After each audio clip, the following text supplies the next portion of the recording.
Hey guys, what's up? What's going on? Welcome back to Kitchen Tonic. Welcome back to another brand new video here on the channel. Welcome.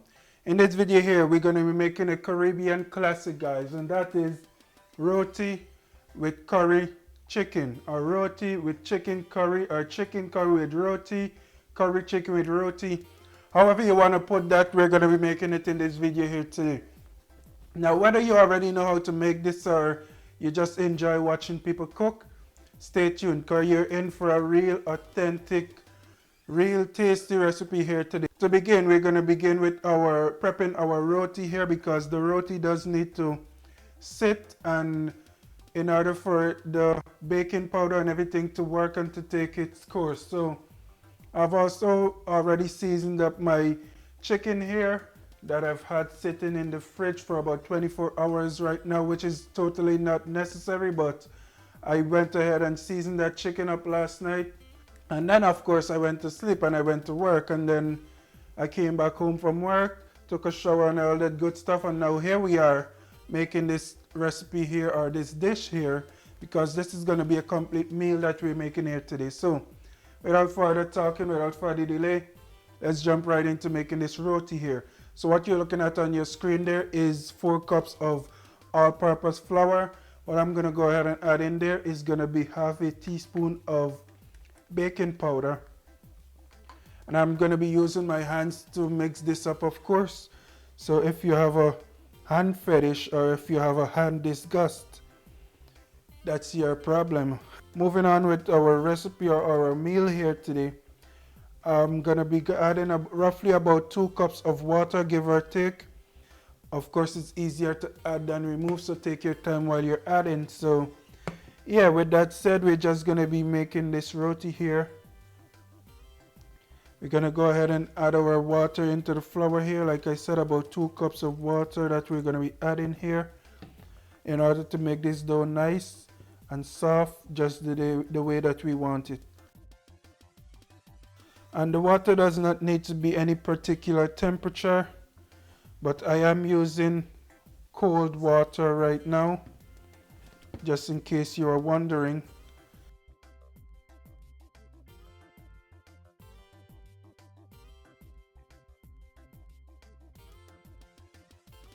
Of course, if you add a little bit too much water here and your dough becomes too sticky, you can feel free to sprinkle a little bit of flour into your recipe here. Alright guys, so here we are. I went ahead and finished off my dough here, and I went ahead and placed it, removed it from the container that it was sitting in, and placed it on this surface here that I went ahead and lightly floured. As you can see, my dough here is very soft, and that's just the way that you want it. Like I also mentioned, if you happen to add a little bit too much water, because 2 cups of water is just for reference as a start, but if you happen to add a little bit too much water, go ahead and add a little bit more of flour to your recipe or your procedure there in order to bring it back to the right consistency that we're looking for here. And what I'm going to go ahead and do now, I'm going to roll my dough out into a cylindrical shape here, and then we're going to go ahead and cut off pieces of our dough, which will determine how much roti we get from this recipe here. You should be able to get at least around 8 roti from our recipe here today.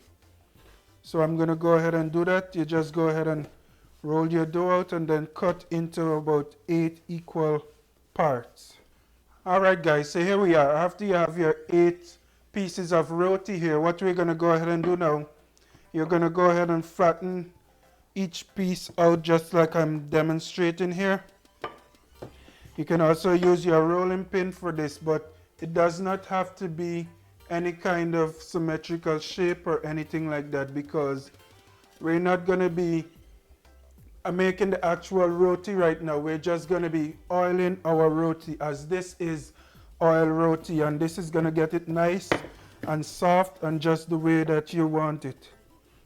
So you want to go ahead and just go ahead and roll your roti out here.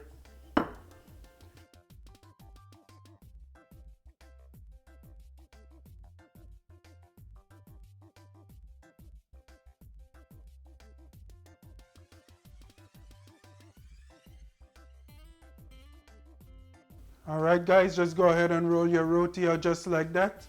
And what you're going to go ahead and do, you're going to add a little bit of oil into the middle of your roti, just like this.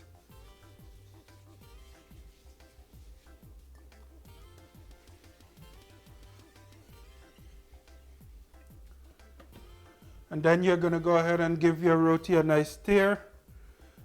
And you're just going to go ahead and roll it up into a nice ball.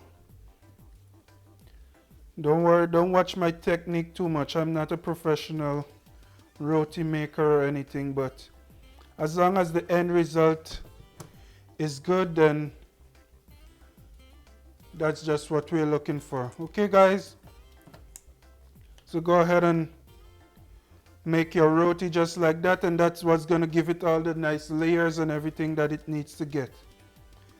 So we're going to go ahead and place our roti onto a surface like what I have here, and I'm also going to go ahead and place a little bit more oil on the exterior of my roti. And I'm going to go ahead and finish up the remaining 7 of my rotis here, and then we're going to allow it to sit for about 15 to 20 minutes before actually commencing the roti, before actually commencing the final step to making this roti here. So I'm going to go ahead and place this aside, finish off the rest, and I'll be back with more updates.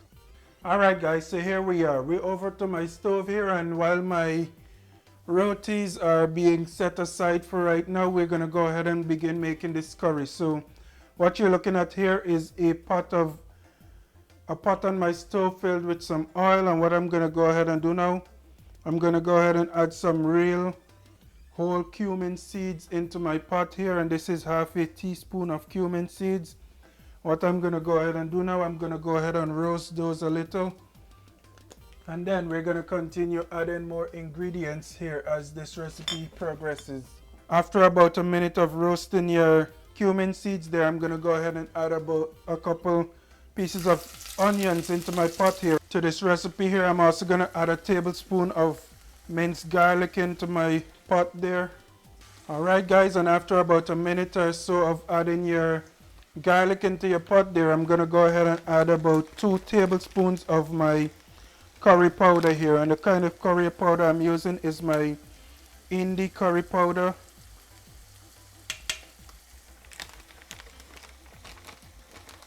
And basically what we're going to go ahead and do, we're going to go ahead and roast this curry powder here guys. And I'm going to go ahead and roast this curry powder here for about 3 minutes guys. You want to make sure that your curry powder gets nice and granulated guys. So we're going to be roasting it for about 3 minutes.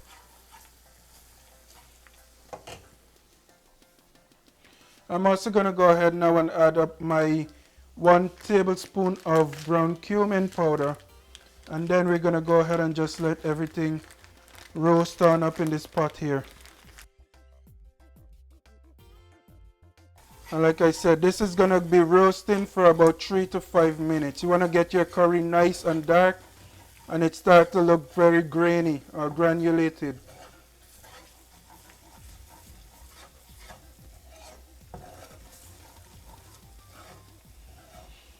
And I do have my fire here on about medium heat, and the aroma that I'm getting from this curry guys, you would want to slap yourself if you can only smell this. So it's a good thing you can't smell it through the screen, right? Alright guys, so after about 3 to 5 minutes, as you can see, my contents here is significantly reduced, and that's exactly what we're looking for. And right now what I'm going to go ahead and do, I'm going to go ahead and add my chicken into this pot here as well. Now, like I said, I already went ahead and seasoned up my chicken here, and what I went ahead and did, what we're using here is 1.87 pounds of chicken in my bowl here, and I went ahead and seasoned it up with about 1 teaspoon of salt, half a teaspoon of garlic powder, half a teaspoon of black pepper, and 2 teaspoons of curry powder.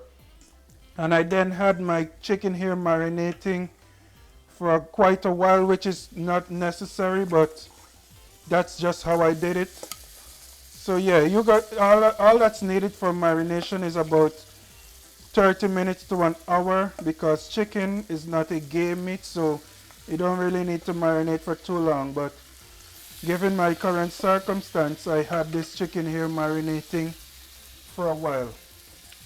Okay, now what you're gonna go ahead and do, you're gonna go ahead and mix this up and make sure that your chicken is well coated in your curry seasoning here.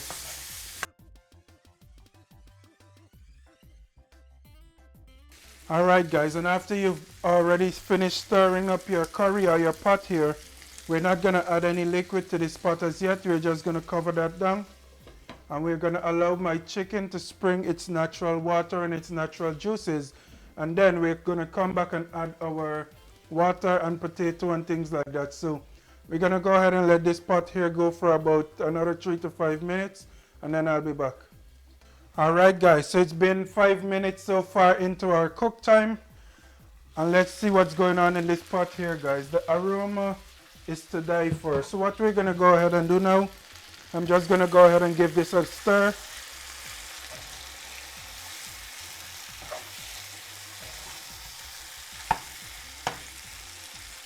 And I'm also gonna go ahead and add 2 cups of water to this pot here as well.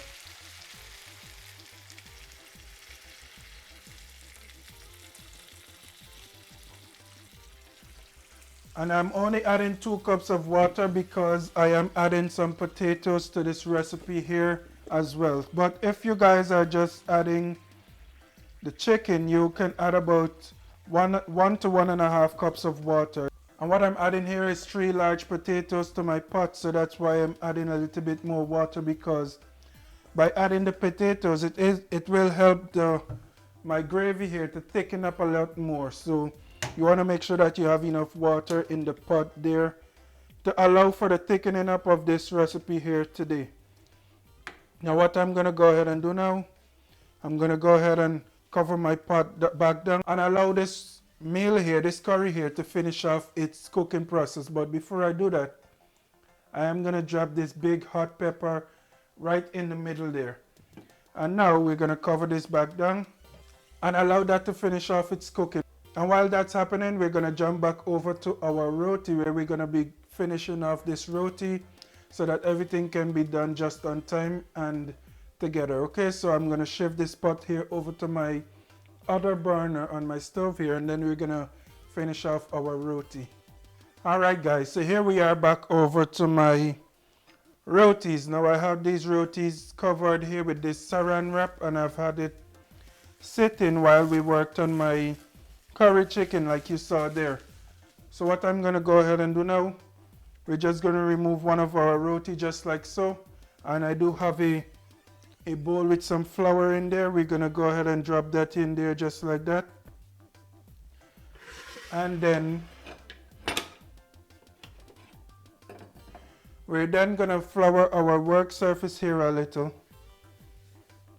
and we're going to roll this roti out nice and flat. And if you're a stickler for circles, you want to make sure that you get this roti here nice and circular. But if you just care about the end result, go ahead and roll this roti in whatever shape that you please. So what we're going to go ahead and do now, you're just going to roll this roti here out in whatever shape that you see fit. And we're going to go ahead and place it on my stove, which I already have my stove here preheating with some oil on the bottom of it, so we can get this going right away.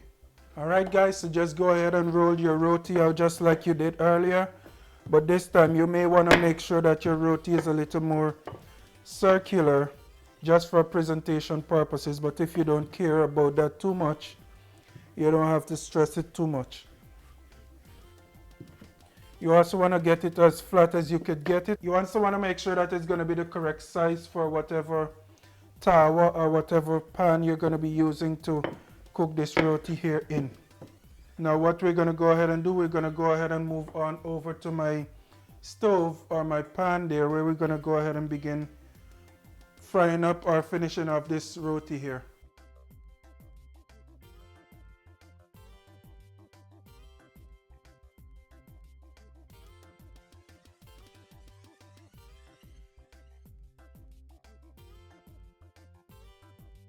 Alright guys, alright guys, alright guys. Now would you take a look at that?